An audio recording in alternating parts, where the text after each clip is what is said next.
ये कहानी है एक ऐसे आदमी की जिसने अपने कारनामे से पूरी दुनिया को चौंका दिया।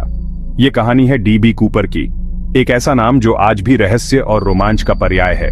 कौन था ये डीबी कूपर? अरे वही जिसने अमेरिका के इतिहास में सबसे बड़ा हवाई जहाज डकैती का कारनामा किया था। एक ऐसा कारनामा जो आज भी लोगों के दिलों में बसा हुआ है। सोचो, एक आदमी अकेले पूरे प्लेन को हाईजैक कर लेता है, वो भी बिना किसी हथियार के, सिर्फ अपने दिमाग और हिम्मत के बल पर। फिर लाखों डॉलर लेकर हवा में गायब हो जाता है। ये कोई साधारण चोरी नहीं थी, ये थी एक मास्टरमाइंड की चाल। और सबसे मजेदार बात, आज तक कोई नहीं जानता कि वो कौन था और कहां गया। ये रहस्य आज भी अनसुलझा है। ये घटना हुई थी 24 नवंबर 1971 को। उस दिन एक आदमी ने नॉर्थवेस्ट ओरिएंट एयरलाइंस की फ्लाइट 305 को हाईजैक कर लिया। तब से लेकर आज तक यानी 50 साल से ज्यादा हो गए, लेकिन ये केस अभी भी अनसुलझा है। FBI और अन्य एजेंसियों ने इस केस को सुलझाने की बहुत कोशिश की, लेकिन सब बेकार। FBI दुनिया की सबसे बड़ी जासूसी एजेंसी है, लेकिन वो भी इस आदमी को नहीं ढूंढ पाई। सोचो कितनी बड़ी बात है ये। सोचो कितना दिमाग होगा उस आदमी का। उसने सब कुछ इतनी बारीकी से प्लान किया कि कोई भी उसे पकड़ नहीं पाया। या फिर कितनी किस्मत होगी उसकी। उसने जो भी किया वो सब कुछ उसकी किस्मत और दिमाग का खेल था। इस केस ने दुनिया भर के लोगों को हैरान कर दिया।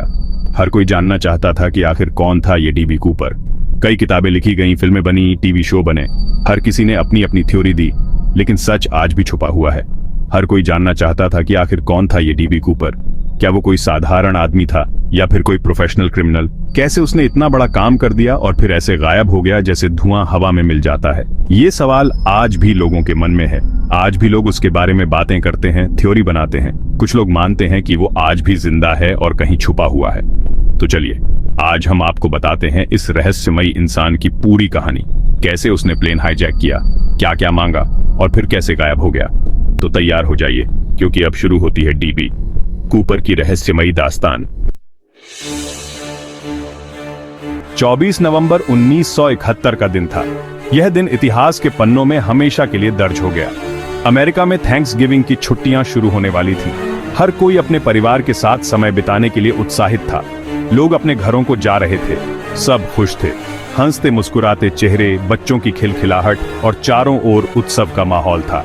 लेकिन किसी को क्या पता था कि इस दिन कुछ ऐसा होने वाला है जो इतिहास में दर्ज हो जाएगा। एक ऐसा वाकया जो लोगों के दिलों में हमेशा के लिए छप जाएगा। पोर्टलैंड के एयरपोर्ट पर एक आदमी आया। उसकी चाल में एक अजीब सी रहस्यमयता थी। उसने काला सूट पहना था, काली टाई लगाई थी। उसकी आंखों में एक अजीब सी चमक थी, जैसे वो कुछ बड़ा करने वाला हो। बिल्कुल शरीफ इंसान लग रहा था। कोई भी उसे देखकर नहीं कह सकता था कि उसके मन में क्या चल रहा है। उसने अपना नाम दिया, डैन कूपर। लेकिन क्या ये उसका असली नाम था?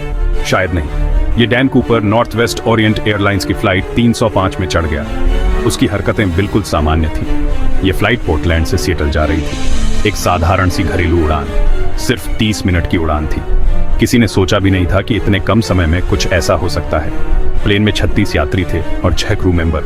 सब कुछ नॉर्मल लग रहा था। कोई भी अनहोनी की आशंका नहीं कर रहा था। सब कुछ नॉर्मल लग रहा था। लोग अपनी सीटों पर बैठ गए। कुछ लोग किताबें पढ़ रहे थे, कुछ लोग सो रहे थे। कूपर ने अपनी सीट ली, एक सिगरेट जलाई और एक ड्रिंक मंगवाई। उसकी हरकतें बिल्कुल सामान्य थीं। कोई नहीं जानता था कि ये आदमी क्या करने वाला है। उसकी आंखों में एक अजीब सी चमक थी, जैसे वो कुछ बड़ा करने वाला हो। जैसे ही प्लेन उड़ान भरने लगा, कूपर ने एक चिट्ठी निकाली और एयर होस्टेस फ्लोरेंस शेफनर को दी। फ्लोरेंस ने सोचा कोई फोन नंबर होगा, लेकिन जब उसने चिट्ठी पढ़ी तो उसके होश उड़ गए। उसकी आंखें फटी की फटी रह गईं। चिट्ठी में लिखा था, मेरे पास बम है, मैं इस प्लेन को हाईजैक कर रहा हूं, मेरी बात मानो वरना मैं इसे उड़ा दूंगा। फ्लोरेंस डर गई। उसकी सांसें तेज हो गईं। उसने कूपर से पूछा कि क्या वो सच में बम दिखाना चाहेगा। उसकी आवाज कांप रही थी। कूपर ने अपना बैग खोला और उसे एक डिवाइस दिखाया जो बम जैसा लग रहा था। फ्लोरेंस की आंखों में डर साफ झलक रहा था। अब फ्लोरेंस को यकीन हो गया कि यह मजाक नहीं है। उसने तुरंत पायलट को इसकी जानकारी दी। पायलट ने एयर ट्रैफिक कंट्रोल को बताया। अब सबकी सांसें थम गई थीं, सबकी नजरें कूपर पर थीं और इस तरह शुरू हुआ अमेरिका के इतिहास का सबसे रहस्यमयी हाईजैक। एक ऐसा हाईजैक जिसने सबको हैरान कर दिया। डैन कूपर का नाम हमेशा के लिए इतिहास में दर्ज हो गया। अरे वाह, कूपर का दिमाग तो कमाल का था। उसकी योजना इतनी बारीकी से बनाई गई थी कि किसी को भी उस पर शक नहीं हुआ। उसने सब कुछ इतनी बारीकी से प्लान किया था कि कोई शक भी न करे। हर कदम, हर डिटेल, सब कुछ पहले से तय था। सबसे पहले तो उसने अपना टिकट कैश में खरीदा। कैश में टिकट खरीदने का मतलब था कि कोई डिजिटल ट्रेल नहीं होगा। क्यों? ताकि कोई उसका रिकॉर्ड न रहे।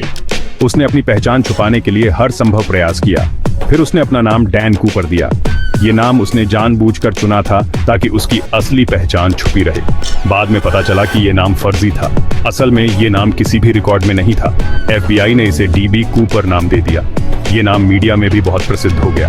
कूपर ने अपने साथ एक अटैची केस लिया था। ये अटैची केस उसकी योजना का महत्वपूर्ण हिस्सा था। इसमें क्या था? बम जैसा दिखने वाला एक डिवाइस जो देखने में बहुत ही असली लग रहा था। लाल रंग की बैटरियां और तारें, ये सब कुछ बहुत ही असली लग रहा था। अब ये असली बम था या नकली, ये आज तक कोई नहीं जानता, लेकिन इसका असर बहुत ही जबरदस्त था। लेकिन इतना पक्का है कि इससे सबको डरा दिया उसने। लोग बहुत ही डर गए थे और किसी को कुछ समझ नहीं आ रहा था। और हाँ, उसके पास एक और बैग था जिसमें रस्सी और पैराशूट थे। ये सब कुछ उसने पहले से ही प्लान कर रखा था। सोच रहे होंगे कि सिक्योरिटी चेक में ये सब कैसे ले गया। अरे भाई, उस जमाने में इतनी टाइट सिक्योरिटी नहीं होती थी। लोग आसानी से ऐसी चीजें ले जा सकते थे। कूपर ने अपना सीट नंबर भी बड़ी चालाकी से चुना था, 18 सीट। ये सीट प्लेन के पिछले हिस्से में थी, जहां से वो सबको देख सकता था, लेकिन कोई उसे ठीक से नहीं देख सकता था। ये उसकी योजना का एक और महत्वपूर्ण हिस्सा था। और सबसे मजेदार बात, उसने फ्लाइट के लिए एक सिगरेट लाइटर भी खरीदा। ये लाइटर उसकी योजना का एक और हिस्सा था। क्यों? क्योंकि उस जमाने में प्लेन में स्मोकिंग अलाउड थी। वो चाहता था कि वो बिल्कुल नॉर्मल यात्री लगे। उसकी हर हरकत, हर कदम, सब कुछ बहुत ही नॉर्मल लग रहा था। कूपर का प्लान इतना परफेक्ट था कि जब वो प्लेन में चढ़ा तो किसी को शक तक नहीं हुआ। वो बिल्कुल शांत था। उसकी योजना इतनी बारीकी से बनाई गई थी कि किसी को भी उस पर शक नहीं हुआ। उसने एक बोर्डिंग पास भी खरीदा था ताकि कोई उस पर शक न करे। ये बोर्डिंग पास उसकी योजना का एक और हिस्सा था। जब फ्लाइट टेक ऑफ हुई तब तक सब कुछ नॉर्मल लग रहा था। किसी को भी कुछ अजीब नहीं लगा। लेकिन कूपर के दिमाग में तो तूफान चल रहा था। वो अपनी योजना को अंजाम देने के लिए पूरी तरह से तैयार था। वो बस सही मौके का इंतजार कर रहा था। उसे पता था कि कब और कैसे अपनी योजना को अंजाम देना है। और फिर जब मौका मिला, उसने अपना गेम शुरू कर दिया। उसकी योजना का हर कदम, हर डिटेल, सब कुछ पहले से तय था। अब आता है असली मजेदार और रोमांचक हिस्सा। जैसे ही प्लेन हवा में था, कूपर ने अपना प्लान शुरू किया। उसने एयर होस्टेस फ्लोरेंस को चिट्ठी दी और कहा कि उसके पास बम है। फ्लोरेंस डर गई। कूपर ने उससे कहा कि वो कैप्टन के पास जाए और उसे बताए कि प्लेन हाईजैक हो गया है। फ्लोरेंस ने वही किया जो कूपर ने कहा। कूपर की मांगें क्या थीं? उसने कहा कि उसे $2 लाख चाहिए, वो भी $20 के नोटों में। साथ में 4 पैराशूट भी मांगे। और हां, उसने ये भी कहा कि जब तक उसकी मांगें पूरी नहीं होंगी, वो प्लेन को उड़ता रखेगा।